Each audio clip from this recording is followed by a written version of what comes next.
Ya estamos en la quinta entrega de la serie Entendiendo qué es la Iglesia. Es increíble cómo ha pasado el tiempo y aún nos faltan algunos videos más, pero esperamos y oramos para que estos videos hayan podido servir y sigan sirviendo para un mejor conocimiento de Dios y para colocar el énfasis correcto en cada una de las doctrinas y en cada una de las partes, podríamos así decir, de la religión. Ya saben que por sobre todas las cosas, nosotros tenemos que enfatizar nuestra relación con Dios, porque según Juan 17:3, allí está la vida eterna. El título de este tema, de este sermón, estuve bastante conflictuado para saber qué título ponerle. Finalmente opté por ponerle el título Vivir en la ley o vivir con la ley. Un título que parece no decir nada, es como enigmático, hay como términos ahí que hay que definir, pero la idea es que juntos, a través del desarrollo de este sermón, de este tema, de este estudio, en realidad, podamos ir definiendo esos términos e ir entendiendo los conceptos que yo quiero hoy compartir con ustedes.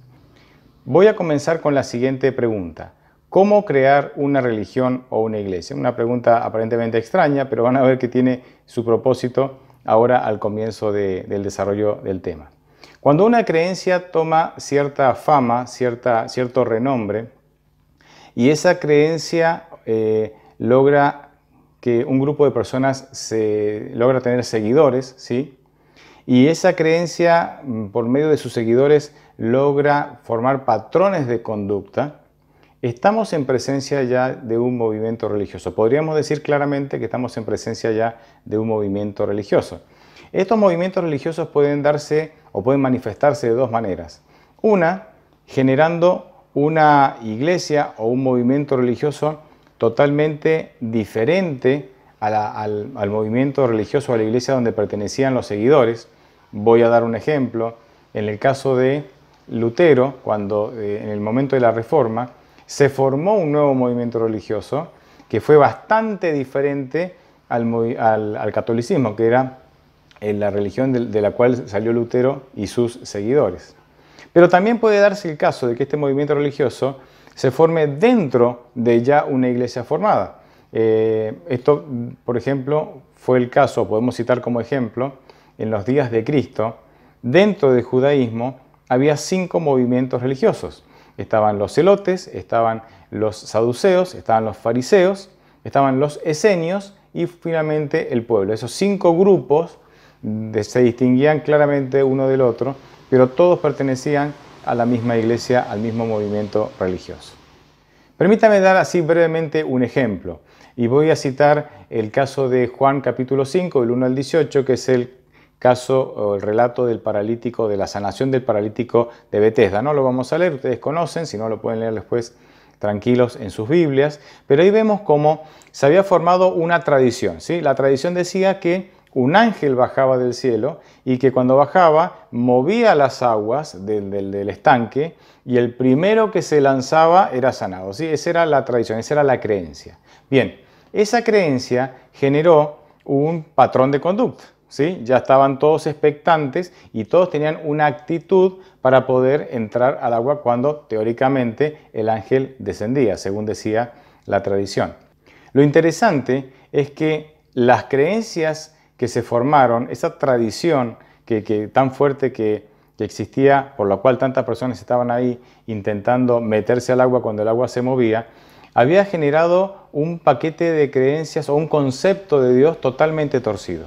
El concepto era una mezcla de salvación por obras y evolucionismo darwiniano, es decir, la supervivencia del más apto, porque en ese proceso de intentar meterse al agua para sanarse y salvarse, se pisoteaban unos a otros, se lastimaban unos a otros y hasta incluso sabemos que habían personas que morían en el intento. Otro caso a tener en cuenta se encuentra en Mateo capítulo 15. Ahí había una tradición que se había generado, se había gestado, que era el hecho de tener que hacerse múltiples lavados de manos y abluciones antes de comer. Esta tradición basada en una creencia falsa, ¿sí? Porque no hay, digamos, esos datos, ese requisito, ese requerimiento en la Biblia, daba la idea de que Dios era legalista, era meticuloso, era exigente y se enfatizaba obviamente el cumplimiento de la norma, de la ley y de las obras, dejando así en oscuridad o no resaltando los grandes atributos de Dios que son el amor y la misericordia. ¿Por qué es importante estos ejemplos o es importante lo que venimos diciendo? Porque nuestras creencias afectan la manera en que yo me acerco a Dios.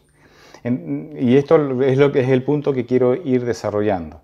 Miren, nosotros en nuestra condición de criaturas, es decir, de seres creados por Dios, siempre vamos a abordar a Dios desde la esclavitud. Ustedes dicen, ¿pero qué está diciendo? ¿Qué quiere decir esto? Fíjense, déjenme desarrollar este tema para que ustedes puedan verlo con claridad. Romanos 6:16 dice lo siguiente: ¿no saben ustedes que cuando se ponen al servicio de alguien y lo obedecen son esclavos de él? Pueden ser esclavos del pecado y morir, o pueden ser esclavos de Dios y ser aprobados por él. Lo acabo de leer en la versión Palabra de Dios para todos. Socialmente la esclavitud siempre ha sido una desgracia, pero en el ámbito espiritual este concepto de la esclavitud está bien explicado.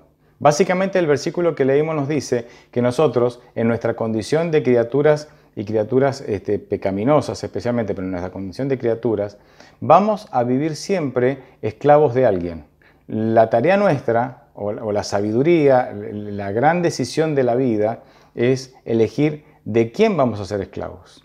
La diferencia de ser esclavos de Dios es que es una esclavitud voluntaria y como vamos a ver más adelante, ser esclavos o siervo de Dios, que en griego se usa la palabra doulos, que bien se puede traducir por esclavo, de hecho en la mayoría de las veces se traduce por esclavo. Ser esclavos de Dios, ser voluntariamente esclavo de Dios, es una esclavitud liberadora.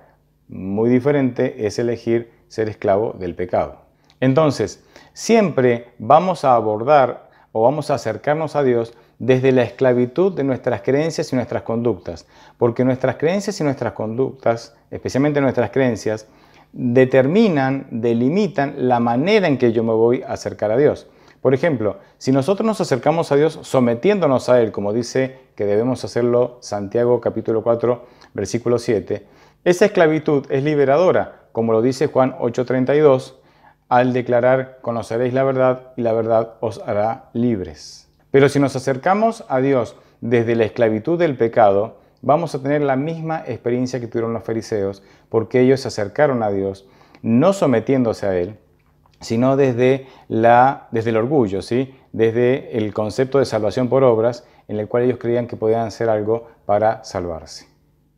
Vamos a ver 3 ejemplos a través de los cuales 3 personas se acercaron a Dios. El primero está en Mateo 27:42 y dice lo siguiente. Esto está en el contexto de la cruz. Jesucristo está crucificado y desde abajo, ¿sí? Algunos dicen lo siguiente: salvó a otros, pero a sí mismo no puede salvarse. Si es Rey de Israel, que baje ahora de la cruz y creeremos en él. Aquí vemos que se acercan a Dios. La manera en que se acercan a Dios es exigiendo una prueba. Compruébame de que eres Dios y yo creeré en ti. Baja de la cruz y entonces me convencerás de que yo voy a creer, de que yo debo creer en ti. Es decir, es un planteo basado en alguien que no tiene fe. Necesito que me demuestres para yo confiar y creer. Es como el caso de Tomás. Si yo no veo, dice, no creo. Y Jesús, con mucho amor, reprendió esa actitud. No debemos olvidar que Hebreos 11:6 dice que sin fe es imposible agradar a Dios, porque aquellos que se acercan a Dios tienen que creer que Dios existe, aunque no lo puedan ver con estos ojos. El segundo caso lo vamos a observar o vamos a poder leerlo en Marcos 9, del 21 al 24. Y el pasaje dice lo siguiente: Jesús preguntó al padre: ¿cuánto tiempo hace que le sucede esto? Él dijo: desde niño, y muchas veces lo arroja al fuego o al agua para matarlo. Pero si puedes hacer algo, ten misericordia de nosotros y ayúdanos. Jesús le dijo: si puedes creer, al que cree, todo le es posible. Inmediatamente el padre del muchacho clamó y dijo: creo, ayuda mi incredulidad.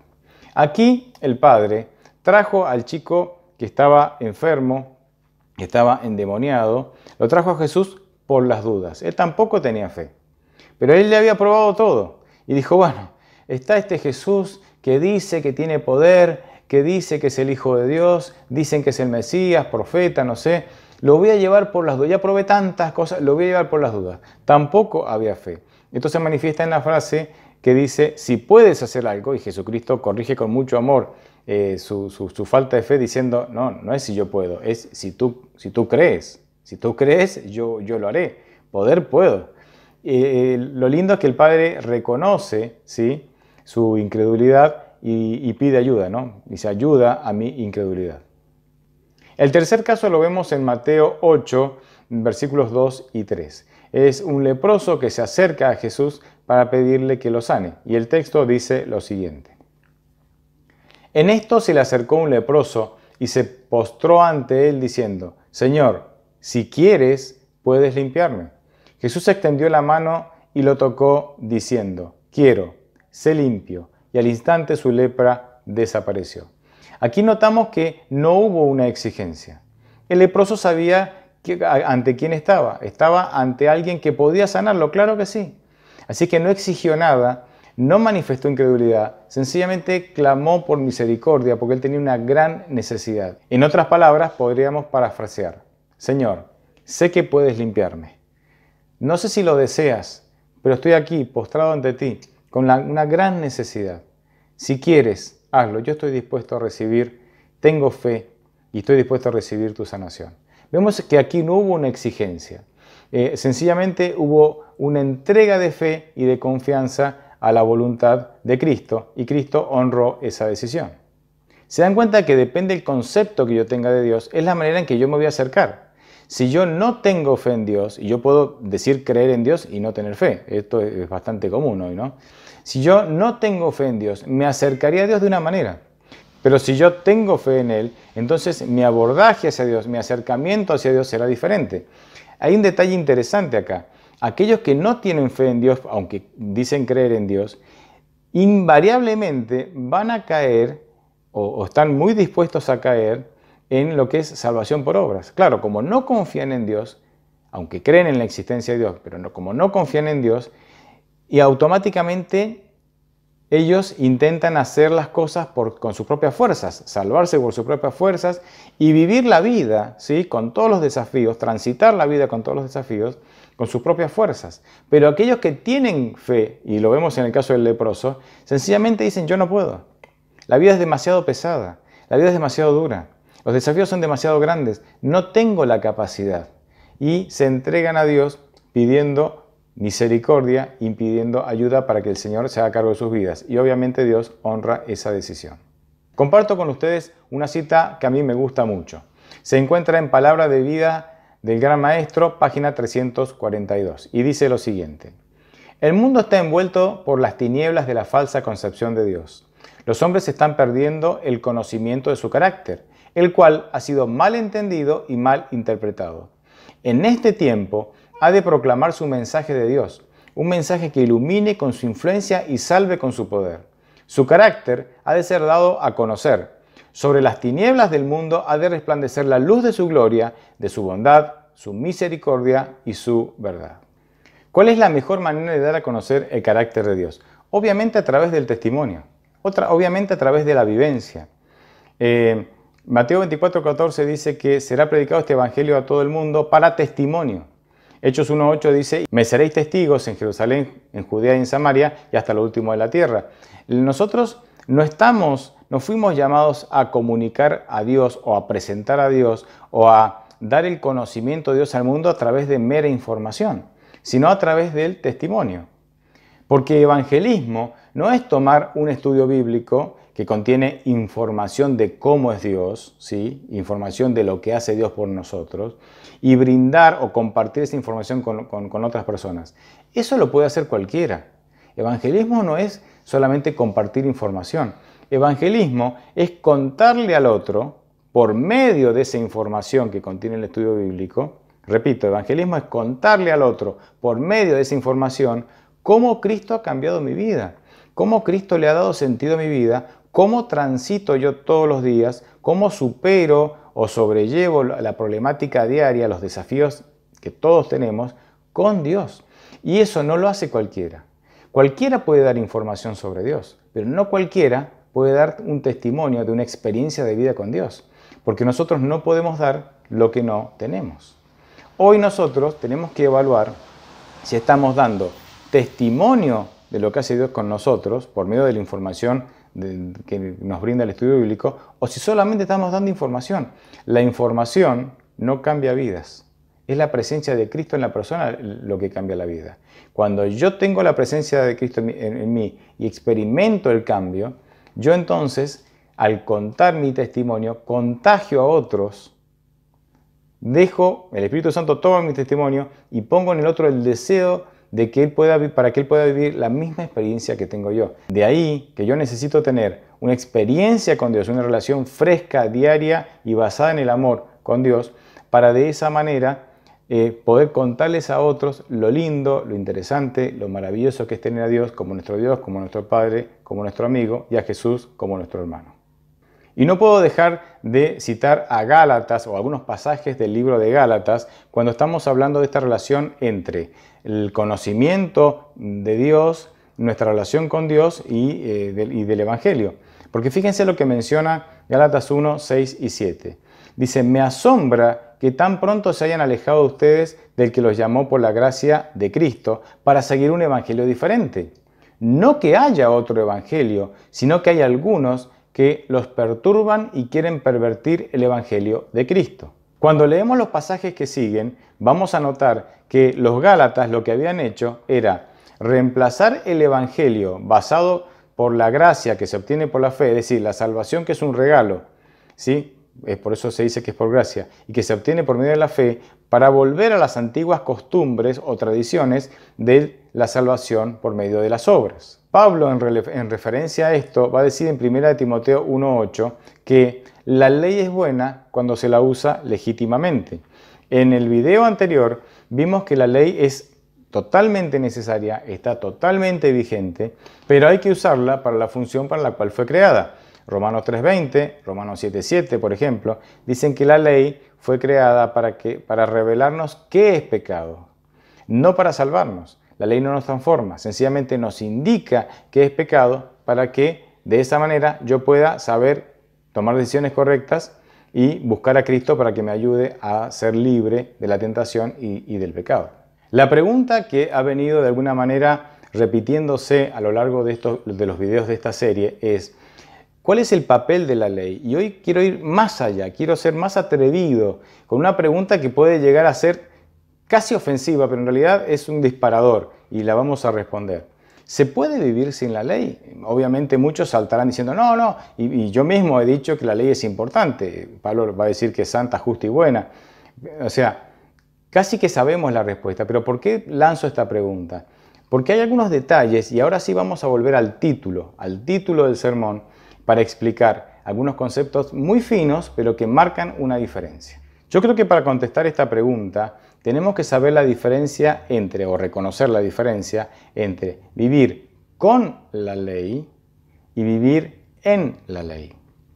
Romanos 8:14 dice lo siguiente: porque los hijos de Dios son todos aquellos que son guiados por el Espíritu de Dios. Es decir, los que viven sin el Espíritu Santo necesitan todo el tiempo la presencia continua de la ley que les recuerde a ellos qué está bien y qué está mal, qué es pecado y qué no lo es. Esto generalmente viene acompañado de una fuerte tendencia a juzgar a otros porque no se comportan o no actúan como yo actúo o como yo me comporto. También suele haber una tendencia a sentirse orgullosos o a sentirse más santos que otras personas porque ellos no tienen tan presente la ley como la tenemos nosotros. Este tipo de cristianos, según mi opinión, viven con la ley. Pero los hijos de Dios, es decir, los que son guiados y gobernados y dirigidos por el Espíritu Santo, no necesitan el incesante repiqueteo de los requisitos de la ley en sus mentes. Fíjense lo que dice Gálatas 5:18. Pero si ustedes son guiados por el Espíritu, no están sujetos a la ley. ¿Cómo es esto? Bueno, Gálatas 5, 22 y 23 nos explican o nos amplían este tema. El texto dice lo siguiente: pero el fruto del Espíritu es amor, gozo, paz, paciencia, benignidad, bondad, fe, mansedumbre y dominio propio. Contra tales cosas no hay ley. Porque los hijos de Dios, es decir, los que son guiados, dirigidos y gobernados por el Espíritu Santo, como lo dice Romanos 8:14, son guiados por el Espíritu para que ellos naturalmente obedezcan la ley. No es una obediencia forzada. Dios va a decir en Jeremías 33 y en otros pasajes del Antiguo Testamento que el Espíritu Santo graba en la mente de los hijos de Dios la ley, de tal manera que obedecerla le resulta natural. ¿Cómo logramos una obediencia natural a la ley? El versículo 24 nos explica este asunto, cuando dice: y los que son de Cristo han crucificado la carne con sus pasiones y sus deseos. El que no es dirigido, gobernado por el Espíritu Santo, obviamente es dirigido y gobernado por sus pasiones y deseos. No hay términos medios en esto. Entonces, cuando vos sos dirigido y gobernado por tus pasiones y tenés todo el tiempo el deseo de pecar, porque es nuestra naturaleza, en eso consisten nuestras pasiones, entonces necesitan tener presente la ley todo el tiempo, que les recuerde no hacer esto, no hacer aquello, no hacer esto, no hacer... Porque si no tiene ese recordatorio constante, ese repiqueteo constante de los requisitos de la ley, sienten que van a caer. Entonces están todo el tiempo, respiran la ley, transpiran la ley, es la ley todo el tiempo que les recuerda qué deben hacer y qué no deben hacer. Entonces se vuelven cristianos legalistas, pero eso es salvación por obras. Entonces, ¿se dan cuenta la diferencia entre vivir con la ley y vivir en la ley? Cuando vos sos dirigido, sos lleno del Espíritu Santo, porque te has entregado tu vida por completo a Dios, para que Él la dirija, te has abandonado a los brazos del Señor, sos lleno del Espíritu Santo. El Espíritu Santo graba la ley en tu corazón, en tu mente, y vos la obedeces de manera natural. Vos vivís en la ley. Pero cuando no sos lleno del Espíritu Santo, entonces sos dirigido por tus pasiones y deseos. Y tenés buenas intenciones, querés cumplir, querés ser fiel. Pero claro, sin el Espíritu Santo nadie puede ser fiel. Entonces terminás enfatizando la ley para poder cumplirla con tus propias fuerzas. Necesitas tener presente la ley todo el tiempo para autoconvencerte de que eso es bueno y que tenés que hacer eso y que tenés que actuar y vivir conforme a la ley. Y te terminas convirtiendo en un cristiano legalista, en un cristiano amargado, en un cristiano que juzga a otros porque no piensan como vos, y te terminás sintiendo superior a otros porque vos estás todo el día con la ley y los otros ni piensan en eso. ¿Qué clase de cristianos son aquellos? Quiero cerrar ahora todos los conceptos con una última idea, un último concepto y así cerrar el círculo. Lo que necesitamos entender es el papel del amor. La ley sin el amor se vuelve perniciosa y nociva. Sí, las cosas buenas en un contexto inadecuado o mal usadas con una función para la cual no fueron creadas, se vuelven para nuestro mal, no para nuestro crecimiento. Fíjense lo que dice Romanos 13, del 8 al 10. No tengan deudas con nadie, aparte de la deuda de amarse unos a otros, porque el que ama al prójimo ha cumplido la ley.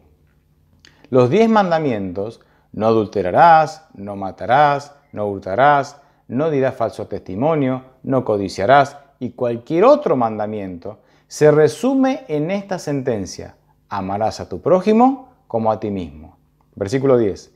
El amor no hace daño a nadie, de modo que el amor es el cumplimiento de la ley. ¿Se dan cuenta? La ley tiene sentido y es beneficiosa para nosotros. Y cuando hablo de ley, hablo no solamente de los 10 mandamientos, hablo de las normas, tradiciones y reglamentos. Son beneficiosas en el contexto del amor. Sin amor no tiene sentido. No solamente no tiene sentido, es pernicioso. Una religión sin amor más vale que no exista. A veces pienso que es preferible estar fuera de la iglesia y no dentro de una iglesia donde no hay amor. Porque una iglesia sin amor distorsiona por completo el carácter y la persona de Dios. Primera de Juan 4:8 declara: El que no ama no ha conocido a Dios, porque Dios es amor. Es hora de conocer a Dios. Es hora de replantear todos nuestros conceptos que tenemos de Dios y de descubrir a Dios nuevamente, si es que nosotros no hemos entendido que la esencia de Dios, que los atributos, que los mayores atributos de Dios tienen que ver con el amor y tienen que ver con la misericordia. Porque 1 Corintios 13:2 dice, sin amor, nada soy. Sin amor, no hay identidad. Fíjense la frase absoluta, nada soy. O sea, no existo. Sin amor solamente sobrevivo, solamente respiro, solamente exhalo e inhalo aire. Sin amor no hay vida, sin amor hay muerte.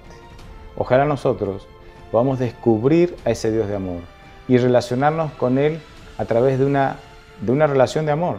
Porque Dios es amor y quiere relacionarse con sus hijos por medio del amor, no por medio de las leyes, no por medio de información, no por medio de las normas, no por medio de las tradiciones. Esas cosas son importantes, tienen su función, pero recuerden que Dios nos regaló la vida eterna en un envoltorio relacional. Por eso Juan 17:3 dice, en esto consiste la vida eterna, en que te conozcan a ti, único Dios verdadero, y a Jesucristo, a quien has enviado. Es a través de una relación de amor con Dios y con Jesucristo que nosotros llegamos a la vida eterna. Ojalá esa sea tu experiencia y también la mía, y podamos testificar a otros y otros se enamoren de Cristo y lo sigan hasta que Cristo venga por segunda vez a buscarnos.